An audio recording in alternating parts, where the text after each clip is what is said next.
السلام علیکم، ہمارے چینل میں خوش آمدید، جہاں ہم اسلامی تعلیمات اور ان کی ہماری روزمرہ زندگی میں اہمیت کو جانتے ہیں۔ آج کی ویڈیو میں ہم ایک ایسے موضوع پر بات کریں گے جو ہر مسلمان والدین کے لیے بہت حد تک اہم ہے، والدین کے فرائض اور اولاد کے حقوق۔ ہمارے معاشرے میں والدین کے حقوق پر تو بہت زور دیا جاتا ہے، لیکن اولاد کے حقوق کو بہت ہی کم اہمیت دی جاتی ہے۔ لیکن اسلام نے والدین کے حقوق کے ساتھ ہی اولاد کے حقوق کو بھی بیان کیا ہے، اور ان میں کوتاہی گناہ کا سبب ہے۔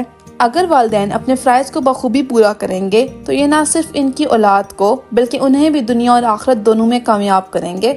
آئیے والدین کے کچھ اہم فرائض پر نظر ڈالتے ہیں۔ نمبر 1 پر آتی ہے بیٹے اور بیٹیوں میں مساوات۔ اسلام میں والدین کے سب سے اہم فرائض میں سے ایک یہ ہے کہ وہ اپنے بچوں سے برابری اور مساوات کے ساتھ پیش آئیں۔ نبی کریم صلی اللہ علیہ وسلم نے فرمایا، اللہ سے ڈرو اور اپنے بچوں کے ساتھ انصاف کرو۔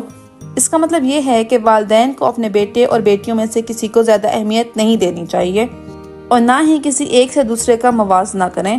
اس سے بچوں میں حسد اور نفرت جیسے جذبات پیدا ہوتے ہیں۔ لیکن ساتھ ہی اسلام ہمیں بیٹیوں کی قدر کرنے کا حکم دیتا ہے۔ نبی کریم صلی اللہ علیہ وسلم خود اپنی بیٹیوں سے محبت کرنے والے باپ تھے۔ جب حضرت فاطمہ نبی کریم صلی اللہ علیہ وسلم کے پاس آتی تو نبی کریم صلی اللہ علیہ وسلم خود اٹھ کر ان کا استقبال کرتے تھے۔ والدین کو چاہیے کہ وہ اپنے تمام بچوں اور بچیوں کو یکساں محبت، مواقع اور ضروریات زندگی فراہم کریں، چاہے ان کا جنڈر کوئی بھی ہو۔ نمبر 2 پر آتی ہے دینی اور دنیاوی تعلیم دینا۔ اسلام میں علم کا حصول ہر مسلمان پر فرض ہے، اور یہ گھر سے شروع ہوتا ہے۔ بچوں کی سب سے پہلی درسگاہ ان کا گھر ہوتا ہے، اور وہ وہی سیکھتے ہیں جو اپنے والدین یا باقی گھر والوں کو کرتے ہوئے دیکھتے ہیں۔ نبی کریم صلی اللہ علیہ وسلم نے فرمایا، علم حاصل کرنا ہر مسلمان پر فرض ہے۔ اس حدیث سے پتہ چلتا ہے کہ ہر مسلمان، یعنی وہ لڑکا ہو یا لڑکی، سب کو بنیادی تعلیم دلوانا والدین کا فرض ہے۔ اپنے بچوں کو دینی اور دنیاوی تعلیم دینا والدین کا اہم فریضہ ہے۔ اس میں نماز، قرآن اور اسلام کے بنیادی عقائد کی تعلیم دینا بھی شامل ہے، اور انہیں زندگی کے ہر میدان میں کامیابی کے لیے تعلیم کی ضرورت ہے۔ یاد رکھیں، تعلیم بچوں کو صرف اسکول بھیجنا ہی نہیں ہے، بلکہ ان کو اخلاق، تمیز اور ذمہ داری کا احساس دلانا بھی تعلیم میں آتا ہے، جو صرف بچے گھر سے ہی سیکھتے ہیں۔ اس لیے اپنے بچوں کی اچھی تعلیم و تربیت پر توجہ دیں، کیونکہ یہی تعلیم انہیں ایک بہترین انسان بھی بنا سکتی ہے، اور ایک ناکام اور برا انسان بھی۔ نمبر 3 پر آتی ہے ان کی شادی میں مدد اور رہنمائی کرنا۔ شادی انسان کی زندگی کا ایک اہم ترین مرحلہ ہے، کیونکہ اس سے انسان کی زندگی مکمل طور پر بدل جاتی ہے، اور وہ ایک نئی شروعات کرتا ہے۔ اسلام اس بات پر زور دیتا ہے کہ والدین بچوں کو ایک اچھا ساتھی ڈھونڈنے میں مدد کریں، اور اس معاملے میں بچوں کی رہنمائی کریں۔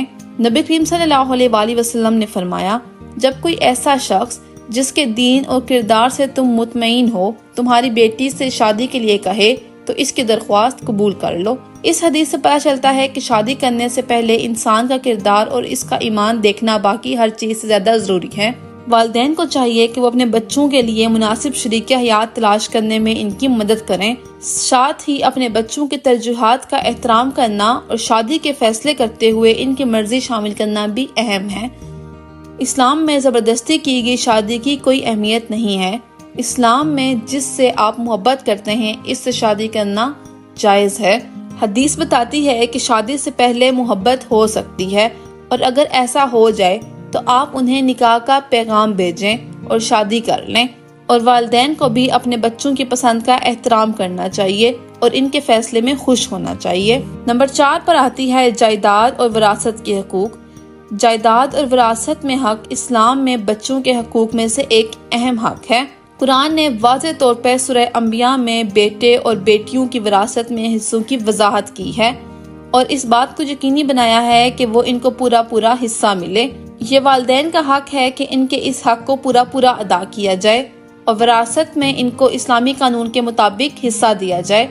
اور یہ یاد رکھنا ضروری ہے کہ بیٹیوں کا بھی وراثت میں حصہ ہے، اور ان کو اس حصے سے محروم رکھنا ایک بہت بڑا گناہ ہے۔ والدین کو چاہیے کہ وہ وقت پر ہی وصیت لکھ دیں، تاکہ ان کی موت کے بعد بہن بھائیوں میں کوئی جھگڑا نہ ہو۔ آپ صلی اللہ علیہ وسلم نے تمام معاملات میں عدل و انصاف پر زور دیا ہے، اور اس میں مال و دولت کی تقسیم بھی شامل ہے۔ آج کل اگر کوئی وراثت میں سے حصہ مانگ لے تو اسے نافرمان اور برا سمجھا جاتا ہے، اور اس سے سب رشتے توڑ دیے جاتے ہیں، جو کہ اسلامی طور پر انتہائی غلط اور گناہ کی بات ہے۔ نمبر 5 پر آتے ہیں دوسرے اہم فرائض۔ تعلیم، شادی اور وراثت کے علاوہ والدین کے اپنے بچوں کے لیے دیگر اہم فرائض بھی ہیں، جن میں ان کی بنیادی ضروریات جیسے خوراک، لباس اور رہائش کی فراہمی ہے، اور ان کی جسمانی اور ذہنی تندرستی کو یقینی بنانا بھی شامل ہے۔ نبی کریم صلی اللہ علیہ وسلم نے فرمایا، باپ اپنے بچوں کو اچھی تعلیم سے بہتر کچھ نہیں دے سکتا۔ یہ حدیث بچوں کی پرورش کے لیے ایک اچھے طریقے کی ضرورت پر روشنی ڈالتی ہے، جو ان کے دماغ، جسم اور روح کا خیال رکھے۔ والدین کو بھی اپنی زندگی میں حسن سلوک، دیانت اور تقوی اختیار کرنا چاہیے، کیونکہ والدین ہی بچوں کے رول ماڈل ہوتے ہیں اور ان کے سب سے پہلے استاد ہوتے ہیں۔ آخر میں اسلام میں اپنے بچوں کے لیے والدین کے فرائض بہت وسیع ہیں۔ تعلیم کی مضبوط بنیاد فراہم کرنے اور شادی میں ان کی رہنمائی سے لے کر وراثت میں ان کے حقوق کو یقینی بنانے اور ان کے ساتھ انصاف اور مساوات کے ساتھ برتاؤ کرنے تک ان ذمہ داریوں کو ہلکا نہیں لیا جانا چاہیے۔ ان فرائض کے انجام دہی سے والدین نہ صرف دنیا میں اپنے بچوں کی بھلائی کو محفوظ بناتے ہیں، بلکہ ان کی آخرت میں کامیابی کی راہ بھی ہموار کرتے ہیں۔ اللہ ہم سب کو بہترین والدین بننے کی ہدایت دے اور ہمارے بچوں کو نیک اور کامیاب مسلمان بننے کی توفیق عطا فرمائے۔ ویڈیو دیکھنے کا بہت شکریہ۔ اگر آپ کو یہ ویڈیو فائدہ مند لگی ہو اور ایسے مزید ویڈیو دیکھنا چاہتے ہوں تو ہمارے چینل کو سبسکرائب کریں۔